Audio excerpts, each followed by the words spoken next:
Assalamualaikum warahmatullahi wabarakatuh. Saya Latifah Khairudisa 1256 akan menjelaskan materi bab 2 bagian A mengenai biografi Wali Sanga.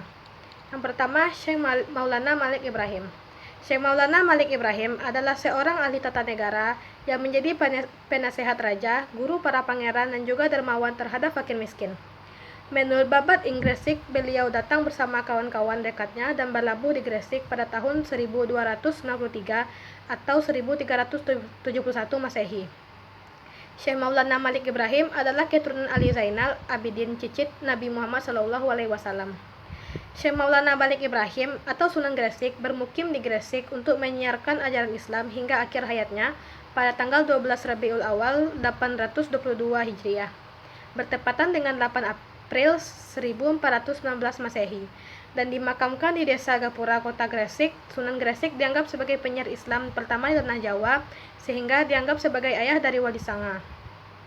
Yang kedua, Sunan Ampel atau Raden Rahmat. Raden Rahmat adalah putra cucu Raja Campa. Ayahnya bernama Ibrahim As-Samarkandi yang menikah dengan putri Raja Campa yang bernama Dewi Cendrawulan. Raden Rahmat berhenti di Tuban, dan di tempat itu beliau berkenalan dengan dua tokoh masyarakat, yaitu Ki Wiryo Sarojo dan Ki Bangkuning, yang kemudian masuk Islam keduanya beserta keluarganya. Dengan masuk Islamnya Ki Wiryo Sarojo dan Ki Bangkuning, usaha Sunan Ampel semakin mudah dalam mendekati masyarakat dan melakukan dakwah Islam. Sedikit demi sedikit mengajarkan ketauhidan dan ibadah. Sunan Ampel wafat pada tahun 1406 Masehi. Beliau dimakamkan di Komplek Masjid Ampel, Surabaya. Yang ketiga, Sunan Bonang atau Makdum Ibrahim. Raden Maulana Makdum Ibrahim adalah putra Sunan Ampel dari istri yang bernama Dewi Cendrawati. Sunan Bonang dikenal sebagai ahli ilmu kalam dan ilmu tauhid. Maulana Makdum Ibrahim banyak belajar di Pasai, kemudian sekembalinya dari Pasai, Maulana Makdum Ibrahim mendirikan pesantren di daerah Tuban. Dalam menjalankan kegiatan dakwahnya, Sunan Bonang mempunyai keunikan dengan cara mengubah nama-nama dewa dengan nama-nama malaikat sebagai yang dikenal dalam Islam. Hal ini dimaksudkan sebagai upaya persuasif terhadap penganut ajaran Hindu dan Buddha yang telah lama dipeluk sebelumnya. Sunan Bonang meninggal pada tahun 1525 dan dimakamkan di Tuban, daerah pesisir utara Jawa yang menjadi basis perjuangan dakwahnya. Yang keempat, Sunan Kalijaga atau Raden Syahid.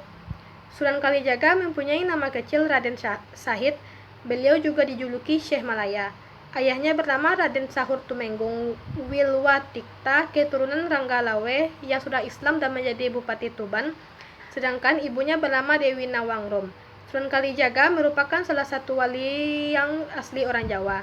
Sunan Kalijaga meninggal pada pertengahan abad 15 dan makamnya ada di Desa Kadilangu, Kabupaten Demak, Jawa Tengah. Yang kelima, Sunan Giri atau Raden Ainul Yakin. Sunan Giri adalah putra dari Syekh Maulana Ishaq, yaitu murid Sunan Ampel. Sunan Giri merupakan saudara ipar dari Raden Fatah, dikarenakan istri mereka bersaudara. Raden Ainul Yakin kecil di bawah asuhan seorang wanita kaya raya yang bernama Nyai Gede Maloka atau Nyai Ageng Tandes. Setelah menginjak dewasa, Raden Ainul Yakin menimba ilmu di pesantren Ampel Denta, yaitu di Surabaya, milik Sunan Ampel. Sunan Giri meninggal sekitar awal abad ke-16. Makam beliau ada di Bukit Giri, Gresik. Yang keenam, Sunan Derajat atau Raden Kosim. Disebut Sunan Derajat karena beliau berdakwah di daerah Derajat, Kecamatan Paciran, Lamongan. Raden Kosim adalah putra Sunan Ampel dari istri kedua yang bernama Dewi Cendrawati. Raden Kosim mempunyai 6 saudara saya seibu. Di antaranya Siti Syariat, Siti Mutmainah, Siti Sofiah, dan Raden Maulana Makdum Ibrahim atau Sunan Bonang. Di samping itu, ia mempunyai 2 orang saudara seayah lain ibu, yaitu Dewi Murtasyah dan Dewi Murtasimah. Sedangkan istri Sunan Derajat yaitu Dewi Sofiah, putri Sunan Gunung Jati. Yang ketujuh, Sunan Kudus atau Raden Ja'far Shadiq. Sunan Kudus merupakan putra Raden Usman Haji yang menyebarkan agama Islam di daerah Jipang Panola, Blora, Jawa Tengah. Dalam silsilah, Sunan Kudus masih keturunan Nabi Muhammad SAW. Sunan Kudus juga dikenal dengan julukan Wali Al-Ilmi karena sangat menguasai ilmu-ilmu agama, terutama tafsir, fikih, usul fikih, tauhid, hadis, serta logika. Sunan Kudus juga dipercaya sebagai panglima perang Kesultanan Demak. Ia mendapat kepercayaan untuk mengendalikan pemerintah di daerah Kudus, sehingga ia menjadi pemimpin pemerintahan sekaligus pemimpin agama. Sunan Kudus meninggal di Kudus pada tahun 1550. Makamnya berada di dalam komplek Masjid Menara Kudus. Yang ke-8, Sunan Muria atau Raden Umar Said. Sunan Muria adalah putra Sunan Kalijaga dengan Dewi Saroh. Nama aslinya adalah Raden Umar Said. Semasa kecil ia biasa dipanggil Raden Prawoto. Dikenal sebagai Sunan Muria karena pusat dakwah dan bermukim beliau di Bukit Muria. Menurut perkiraan, Sunan Muria meninggal pada abad ke-16 dan dimakamkan di Bukit Muria, Kudus. Yang ke-9, Sunan Gunung Jati atau Syarif Hidayatullah. Dikenal dengan sebutan Sunan Gunung Jati, nama asli beliau adalah Syarif Hidayatullah.